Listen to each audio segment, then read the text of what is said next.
إن المتقين في ظلال وعيون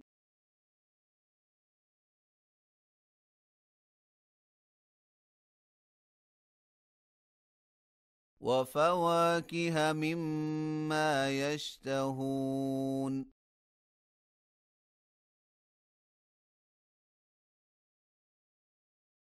كلوا واشربوا هنيئا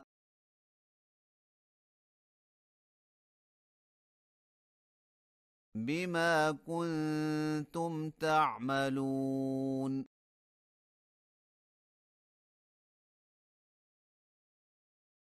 إنا كذلك نجزي المحسنين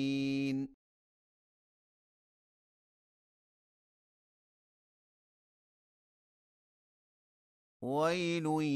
يومئذ للمكذبين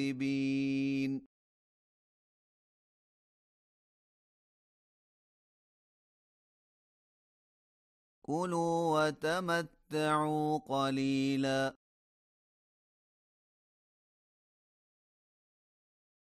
إنكم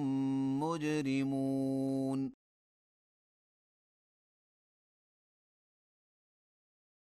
ويل يومئذ للمكذبين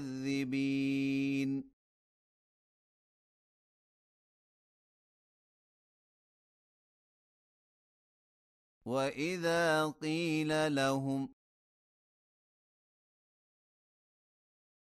يركعوا لا يركعون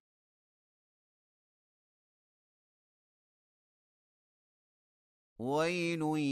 يومئذ للمكذبين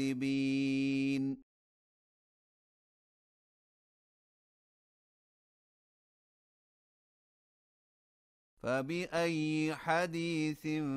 بعده يؤمنون